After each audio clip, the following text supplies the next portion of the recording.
Hello everyone, welcome or welcome back to my channel. I'm Swathi and you're watching Swathi's Commerce Tutorials.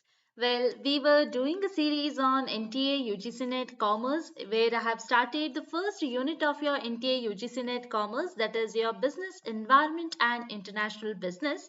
If you have not watched that previous video, please do go and watch it now. I'll leave the link in that I button up there, as well as the links of the videos of your NTA UGC NET Commerce I'll be posting in the comment section below. Okay, so we'll start with the next session for today where I'll be covering the topic of macro environment. As you already know, if you have watched my first video, we have covered the topic of introduction to business environment, where we have covered the meaning, components of business environment, and also the micro and macro level aspects of environment, where under macro environment we have studied the first element, which is your economic environment. And in this class, we are going to learn about all the remaining elements of your macro environment. So without any further ado, let us quickly start today's session of macro environment. As I've said, macro environment is a combination of total different levels of environment where we have economic environment, political and legal environment, natural environment, technological environment, demographic environment, and socio-cultural environment. In order to ease this up, we call this as pastel so that it will be easier for you to remember for your examination. We call this as pastel. Under these elements, we have already covered the first one, which is your economic environment. Whereas I have said that economic environment is an environment where we segregate this into three halves, where the first we call them as economic condition, where we have studied about the business cycles of boom, recession, depression, and recovery. And also we studied about economic system, where we studied the different systems like your capitalistic system, socialistic system, and mixed system of economy, as well as we have studied the various economic policies and how did it affect the economy on the whole, where we have studied the monetary policy as well as fiscal policy. Okay, in this session we are going to learn about the next element, which is your political environment. My dear students, the word political itself says that we are talking about political stability in the country. Political stability is the most crucial factor which will define how will a business run in the near future. And only if there is a stable political government which is prevailing in that country, only then we can say that the country will flourish and it will provide all the necessities to the citizens of that country as well. So there are certain factors by which we will decide that whether that government is politically stable or not, and these are the elements which will define the stability of one particular political government. The first is a government institution. As it says that government institution means it is a structure and its structure holds authority in that country. The authority may be in the form of legislative bodies or executive branches or your administrative agencies. It may be whatever, but they have a certain authority where they can enforce the laws, rules and regulations, and then they can support whether a favorable policy will be given to the industries or an unfavorable policies will be given to the industries, and how will it affect the political economy on the whole. Next, we will study the political parties. Political parties are the ruling government that is prevailing in that industry, in that country, and they have different ideologies and different interests.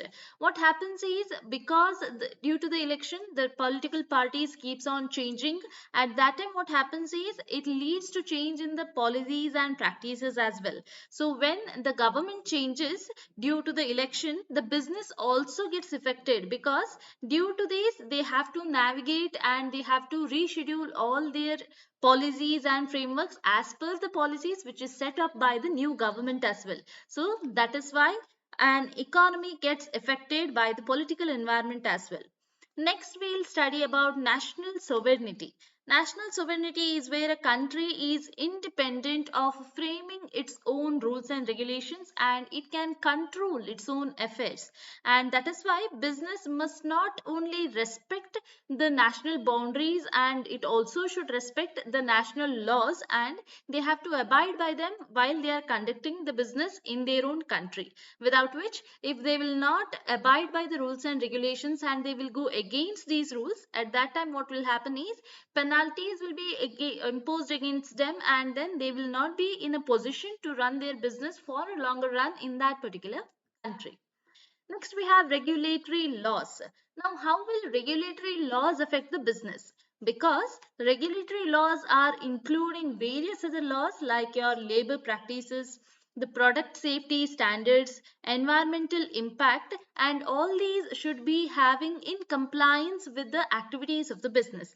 If at all they will fail to abide by these laws, at that time they'll have to face legal consequences, and only that will help them to maintain the positive reputation of the country and also their industry's performance as well. Otherwise, it will be an adverse effect on that business performance. Next, we have political stability. Political stability means where a business can predict what type of industries, upbringings, or developments can be made with the help of one particular government. Because the government changes from time to time due to the elections, there are frequent changes in the leadership as well, and that will either be a good or either be an adverse on the business condition. That is, it can disrupt the business operation or it can support the business operations, its supply chain, and the consumer behavior as well. Next, we have international relation as a part of political environment, where there are certain industries or business which not only focus on conducting their business within the national boundaries, but also they indulge in international trade as well. But once they want to enter into an international trade, they have to adhere to the agreements that are made on an international level. Whatever the tariffs, whatever the sanctions and geopolitical tensions are prevailing in that international boundaries, they have to keep in mind all these, and only after that they can enter into that international trade agreements. Otherwise, they'll not be able in a position to run their business for a longer run. Next, we have foreign trade regulations. Foreign trade regulations is nothing but your foreign trade and the rules and regulations that impact your foreign trade. So here we talk about trade rules and how does it impact on whatever goods or services that are supposed to be traded from one country to another. Apart from these elements of political environment, we can also see elements like your economic policies and taxation. While discussing about the economic environment, we were talking about economic policies where monetary policy and fiscal policy were discussed. And here we have decided or discussed on how will these two policies impact and influence whether inflation and deflation can be tackled in that country or not. Similarly, taxation also plays a very important role because it is in the hands of the government that what will be the tax rates and which type of tax mechanism will be imposed, and that will decide whether a business can dictate its leadership or whether it can run in smooth manner or whether it has to face any hardship while conducting their business activities. Next, also we can see government spending and infrastructure development. Now, this is a point which we have discussed under the fiscal policy where government spends to the public welfare sectors like your healthcare, your sanitation, technological developments, and this will increase the incomes in the hands of the people. That is, the public-private partnerships will increase and the government contracts can offer more and more opportunities of the job to the citizens of India. But if these spendings are lessened, at that time what happens? The income in the hands of the people will reduce, and by that, what happens is they will face a lot of hardships in making their own livelihood on a longer run. Next type of a political element of political environment can be seen in the form of corporate social responsibility or your CSR activities. Now, these CSR activity is actually giving out a certain percentage of your profits to the society for the benefit of the society, maybe in the form of sustainable living or giving a good social justice or varieties of inclusions and ethical practices that will give positive reputation to the industry, as well as it will give a good amount of benefit to the society as well, and that is how this political environment will affect your business activities. Now, as discussed, we have discussed economic environment, we have also discussed the political environment, and we have seen how will it impact the functioning of a business.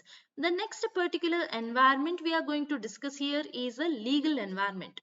Legal environment means we are talking about laws, rules, and regulations. Now, there are various types of legal environment, that is where we are focusing on. There are various issues that has to be tackled in a country, and in order to tackle all those problems, one particular legal environment will not surface. That is why they have divided it into several types. The first and the foremost we are speaking about here is a social environment.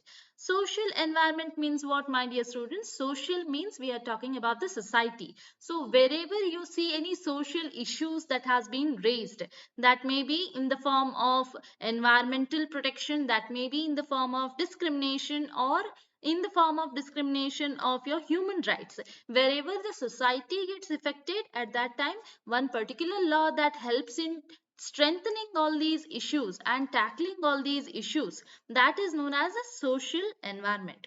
The second type of your legal environment helps us to tackle the competitive issues, where we are talking about your competitive environment.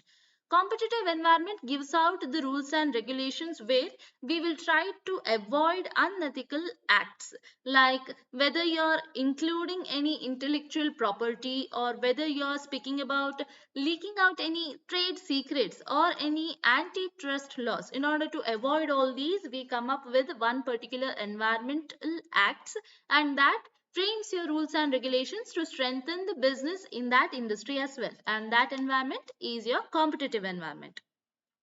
The third type of legal environment is your international legal environment, where we are talking about an international level.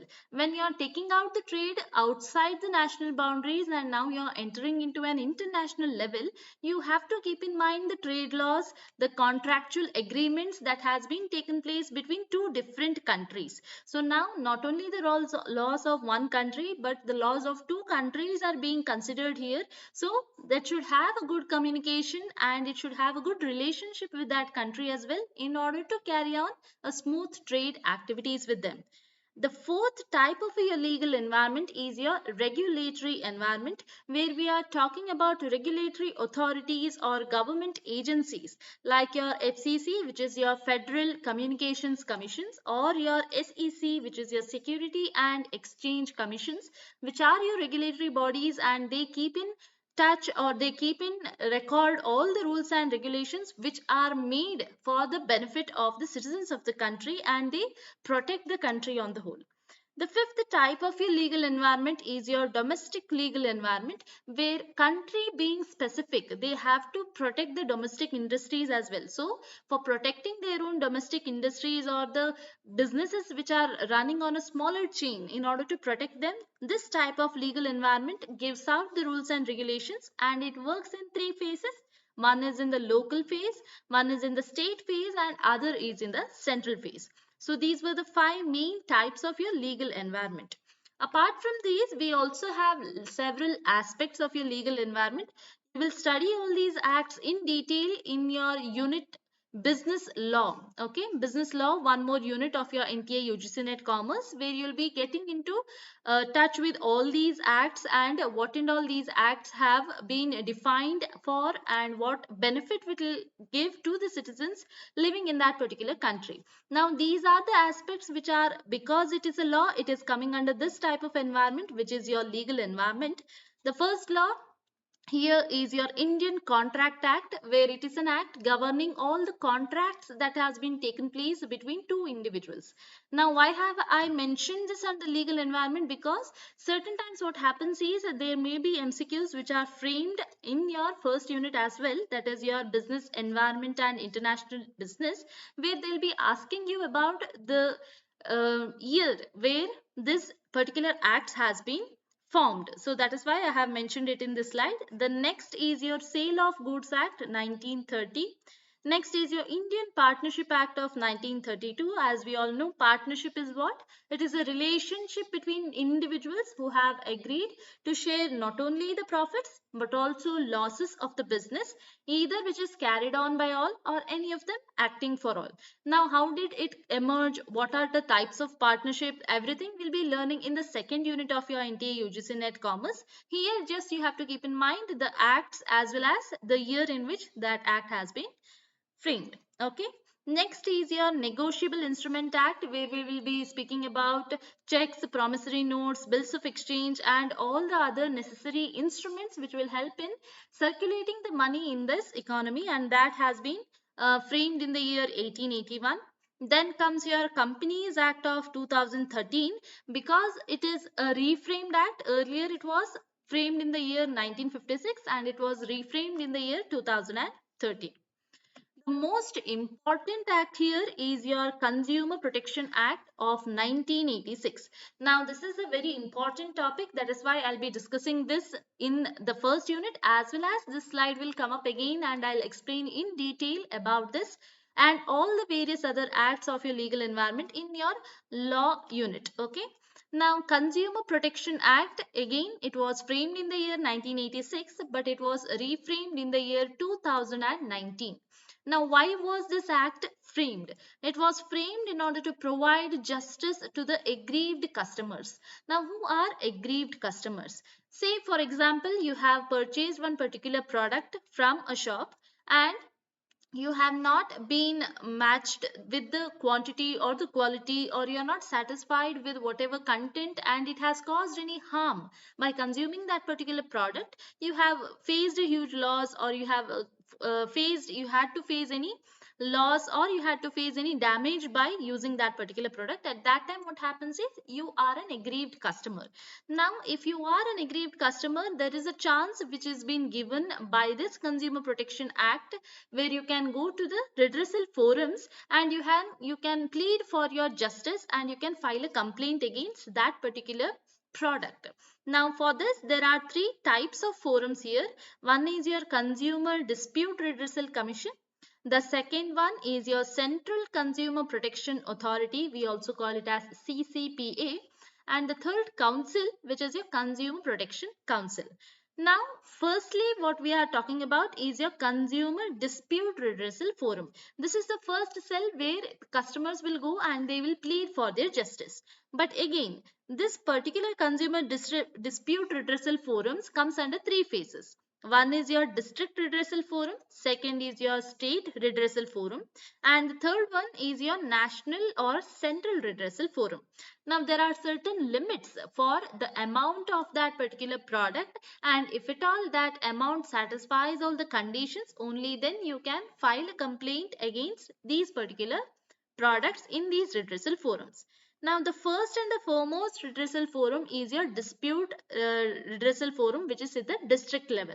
Now, this district level redressal forum says that if at all the product for which you have been an aggrieved customer is valuing less than 1 crore. So here what does the point says? If the value or the amount of the product which has been caused harm to you, or where you have not met the quantity quality standards and you are not satisfied with the issues, or whether you are not satisfied with the contents that has been used in that particular product, for any which reasons you have been an aggrieved customer, if the amount of that product is what? If it is less than 1 crore, where will you file the complaint against that product? You will go to the dispute redressal forum. Now, I'll speak some points which are to be kept in mind about this dispute redressal forum at the district level. That is, how many members? The most asked question here is how many members as well as the limit. Limit I have already told you. What is the limit of district redressal forum? That is the dispute redressal forum, if at all the amount is less than 1 crore. Now, we'll speak about the members here. There are totally 4 members, one being the president. But here the rule of being a president is that that person should be a retired judge of a dispute redressal forum at a district level. Only then he or she can be a president. Okay. Apart from the president, how many members are there? There are minimum of 2 members, out of which one should be a woman. So how many members we have? We have 3. Not 4, we have 3 members, one being the president, and 2 minimum members, out of which one should be a woman. Now what happens? You will go to this district redressal forum. You will file a complaint against that product because it was valuing less than 1 crore. But what happened is the judgment which has been passed by the district redressal forum is not satisfied by you. At that time, you have one more chance of pleading against the next court, that is your state redressal forum. But the condition here is that if at all you are not satisfied with the judgment, you can plead to the next court, which is your state redressal forum, within how many days? Within 45 days of the results which has been given up by the district forum. Okay. And in order to go to the next court, what you have to deposit? You also have to deposit 50% of the amount of whatever product against which you are filing a complaint. For example, you have gone to the court against a product which was valuing 1 lakh. Now, what happens, why they are asking for this deposit is because these forums are not sitting there just for fun. They are giving out justice to the aggrieved customers, and no party can come here without any reasons and just file a complaint for fun. That is why, in order to consider the matter as serious matter, that is why they are asking this deposit in order to plead to the next court. Now you need not worry, this deposit will be returned back to you once you enter to the next court and they find that your case is a serious case and the product which has been caused harm is in true sense. Okay.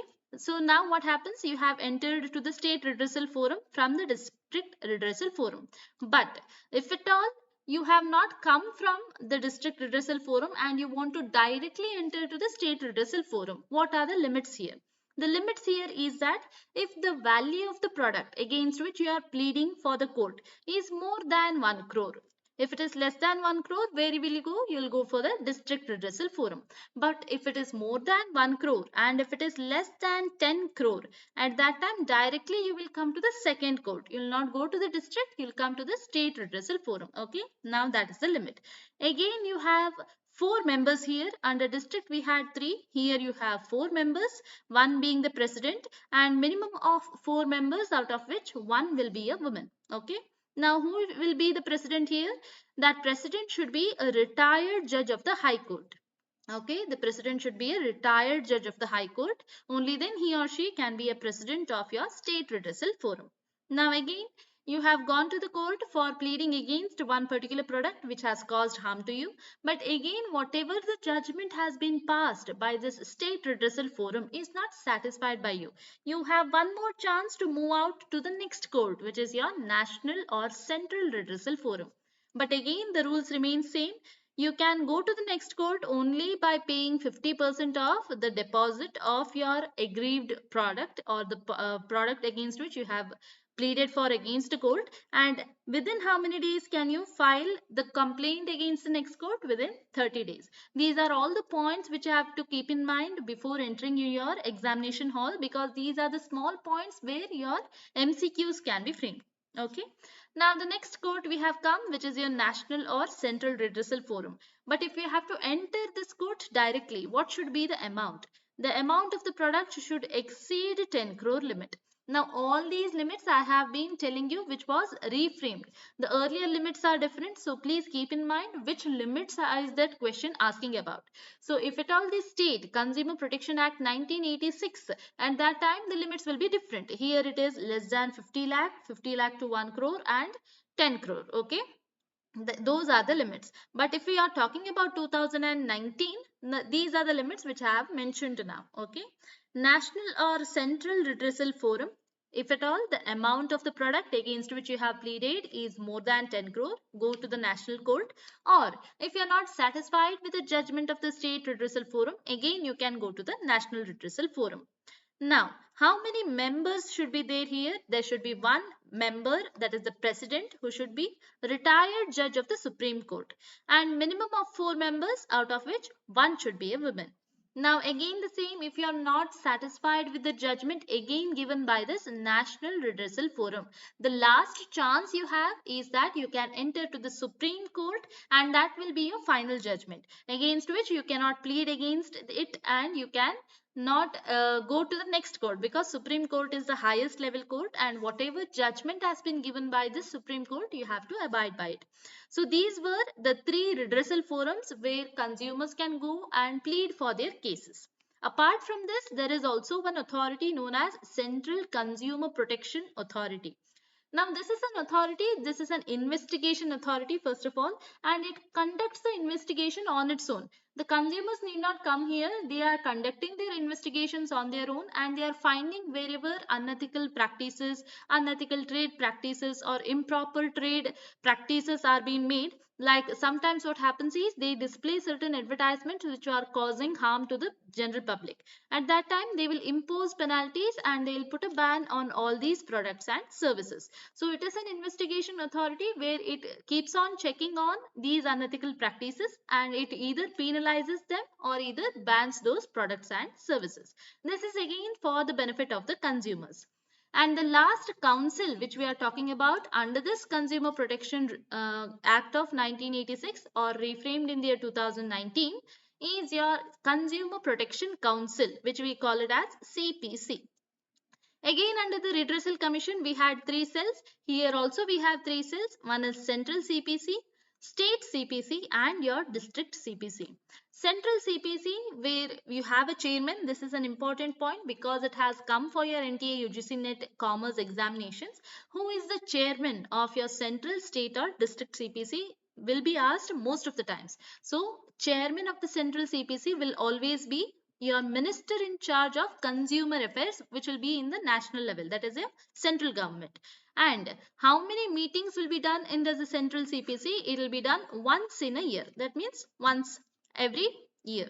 Next, we come to the state CPC, where the chairmanship is in the hands of minister in charge of the state government, but here the meeting will be done twice in a year. And district CPC, the chairmanship will be in the hand of your district collector, and again the same meeting will be done twice in a year. Okay, I hope these points are clear. This is very important for your examination point of view. That is why I have tried to explain everything in detail. Apart from these, all the rest of the acts, I'll cover it quickly. We'll study everything in detail while discussing your law unit of your NTA UGC NET Commerce. The next act is your Monopolies and Restrictive Trade Practices Act, which is famously known as MRTP, came in the year 1969, and this prohibits your unfair trade practices. Now, this is a next version. MRTP was replaced by a Competition Act, and Competition Act came in the year of 2002. Next, we have Environmental Protection Act of 1986, Air Pollution Act 1981, Water Pollution Act of 1974, National Green Tribunal Act of 2010. Okay, that is all for today's class, my dear students. Thank you for patiently listening to this lecture. If you have found it useful, then please do subscribe to my channel, that is Swathi's Commerce Tutorials. Here you can find out interesting topics which is explained in detail as well as in an interesting manner, and you can help to boost your preparations for your NTA UGC NET Commerce. Before summing up this session, let me quickly discuss what we have covered. We have covered the next environment, that is your political and legal environment, where I have discussed about various elements and how did it impact the business functioning and the political environment, as well as we have discussed the types of the legal environment and various aspects of your legal environment, and again how did it affect the functioning of your business. Majorly, we spoke about the COPRA Act, which is your 2019 reframed. Earlier, it was in the year 1986. Okay, so if you have found this class useful, then do please share this video with your friends, whoever is preparing for your NTA UGC NET Commerce for your July 2024 or your December 2024 examination. I wish you all the best. For more such interesting topics related to your NTA UGC NET Commerce, please do subscribe to my channel and get in touch with this channel so that you can get into updates with all the latest videos that I upload regarding the topics of your NTA UGC NET Commerce. Thank you for patiently listening. We'll meet you in the next class. Thank you.